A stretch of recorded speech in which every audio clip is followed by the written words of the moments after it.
Happy New Year, everyone, and Merry Christmas to you all as well. In today's video, I'm going to be predicting every division's champion by the end of this year. 2024 was an absolutely goated year for the UFC. It gave us UFC 300, the Max Holloway KO, Alex Pereira becoming the face of the UFC, epic fights like Islam Dustin, Pereira Roundtree, Zahuber Ribovics. That fight, one of the greatest fights of all time. And also Ilia Topuria becoming the greatest hater we've ever seen. Like, how do you knock out two of the most beloved and greatest featherweights of all time in Volkanovski and Max Holloway? Like, this guy truly gave me sleepless nights, man. He had to go and knock out Volkanovski and Max Holloway in the same year, back to back. Bro, no, man. When he knocked out Volk, I couldn't sleep for a week. And when he knocked out Max, bro, I haven't slept since. But enough of that, let's just move on. So let's start off with flyweight. The current champ is Alexandre Pantoja. If I'm being honest, if I look at the top 15, there is no one that can beat Pantoja. Like, he beat most of the top 5 already. I mean, there's one guy, number 8, Asu Amabayev. I mean, he's undefeated in the UFC, very good wrestling, but nah, he doesn't have the striking to compete with Pantoja. There is one guy that can beat Pantoja, but he's not in the flyweight division. He's actually in the bantamweight division, and that's my man Davison Figueiredo. You know, he said he wants to move down to flyweight and fight Pantoja for the belt, and he already beat Pantoja, and he's got the style to beat him as well. You know, he's got the power, he's got the grappling. So my prediction for flyweight is Davison Figueiredo. Next division is the bantamweight division. Merab is currently the champion. He's actually fighting Umar in his next fight, and I think he'll lose that fight as well. You know, I think Umar is going to be the champ at the start of this year, and then he'll probably fight Petr Yan for his first defense later in October or something. And I actually see Yan winning that fight. You know, Umar is probably the one guy that can beat Merab, and I think Yan is the one guy who can beat Umar. You know, he has the striking, of course. He has the grappling as well, and Umar doesn't have that just constant pressure and just constant volume of wrestling like Merab. So that's why I think he won't do what Merab did to Yan. You know, and Yan looked good in his last fight against Figgy. And I don't see Umar lasting with Yan in the 4th and 5th round. I think Yan will take over in the later rounds. And because of that, I'm going to go with Yan as my pick for bantamweight. Next up, we have featherweight with Ilia Topuria. Actually, Ilia Ilhater Topuria as champ. Fuck that guy. You know, he's not gonna lose this year. No one beats him. If he moves up to lightweight, he might even get the belt. Like, he's actually that guy. You know, Diego Lopez would be a cool fight for the fans if he were to fight Ilia for the belt. But let's be honest, Ilia knocks him out.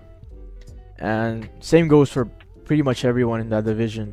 Maybe Jean Silva in the future. Maybe he has a chance. But I don't think he's fighting Ilia for the belt this year. So my pick for featherweight is Ilia Topuria.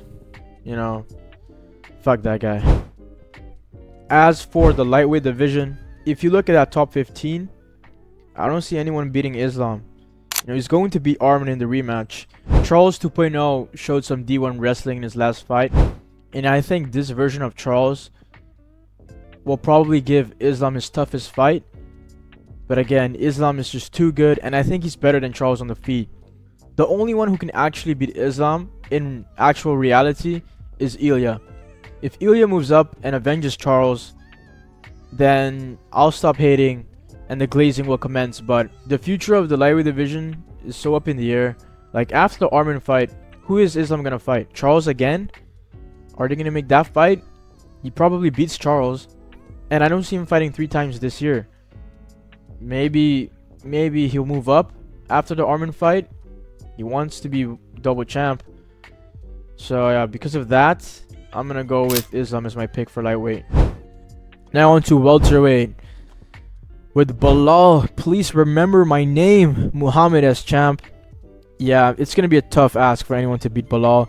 I thought that Shafkat was gonna be the guy to beat Bilal, but after that Ian Gary performance, like getting taken down by Ian Gary and almost submitted, that's not a good look. Like, Ian got his back. Like, that is not a good look for Shafkat. But I don't think, though, that Bilal will stay champ this year. Like, Bilal is getting old. He's 35, 36, I think. Definitely older than 35. And looking at the division, the only one I see that can probably pose a challenge is Sean Brady. And I know Bilal already beat Sean. He also finished Sean. But that was a few years ago. And Sean has improved a lot. And also, Sean, he has the grappling and the wrestling to compete with Bilal. And Sean is also in his prime right now. Bilal is old. You know, when they rematch, I think Bilal is really going to look his age. Right? I think it's going to be very apparent when they fight again that Bilal is aging. And Sean is in his prime, like I said. You know, so because of that, because of Bilal's age, I'm going to have to go with Sean Brady as my pick for a welterweight. Up next, we have the middleweight division with Dricus du Plessis as the current champion, who's rematching Sean Strickland. After Khamzat steamrolled Robert Whittaker in the first round, I think everyone's predicting Khamzat to be the champ at the end of this year. But I'm actually not going to do that, because Dricus is such an anomaly that he'll probably beat Khamzat. Like, Dricus might do the most Dricus thing and beat Khamzat by throwing an overhand into an ankle pick, into an uppercut combo, and knock out Khamzat like that. You know, it's just, he's such an anomaly that you can't bet against that guy. Every single time he fought, I thought he was going to lose, and he won every single time. Like, you can't make this up. The dude, he's just, like I said, an anomaly. You don't expect him to win, and he wins. Because of that, I'm going to go with Dricus du Plessis as my pick for middleweight. Now we have the light heavyweight division with the current champ, my favorite fighter, Alex Poatan Pereira. No one beats him. Look at the top 15. No one stands a chance. Maybe Ankalaev, maybe. But I don't see him beating Alex Pereira. You know, even with the wrestling, I don't see him doing it. Like, against Rakic, Ankalaev did not look good at all. Like, at all. And if he fights like that against Alex, he's getting knocked out. I'm sorry. He's getting KO'd. You know, and Alex is probably going to fight maybe twice this year. So, because of that, you know, and Ankalaev just being a bum, I'm going to go with Alex Pereira to be the light heavyweight champion at the end of this year. Shama. Heavyweight. This one is very easy. Tom Aspinall. Like, no one beats him. He beat half of the top 10 already. John Jones is ducking him. You know, Tom Aspinall is just too good, too fast, too powerful. No one beats him. He's going to be the champ for a long time. So my pick for heavyweight is Tom Aspinall. Now we move on to women's strawweight with Wei Li as the current champ, who's actually fighting Tatiana Suarez for the belt. This is actually an interesting one, because no one apart from Suarez stands a chance against Wei Li, right? But does Suarez have a good enough overall game to beat Wei Li? I don't think so. I think Wei Li is way more well-rounded. And Tatiana Suarez's wrestling, in my opinion, isn't enough to beat Wei Li. Wei Li has good wrestling herself. Not as good as Suarez's, but good enough to stop most of the takedowns and just win her the fight. There's no one to beat Wei Li. So my pick for strawweight is Zhang Wei Li. Now we move on to flyweight with Valentina as the current champ. Like, if you look at the list, man, bro. See, this is where it gets depressing. Like, I mean, Alexa Grasso, but she's injured, so no, she's not gonna be the champ. Oh, Manon Fiorot is the only one that has a chance against Shevchenko. She's not good enough to beat Shevchenko, so my pick for flyweight is Shevchenko. Now we move on to oh no, bro.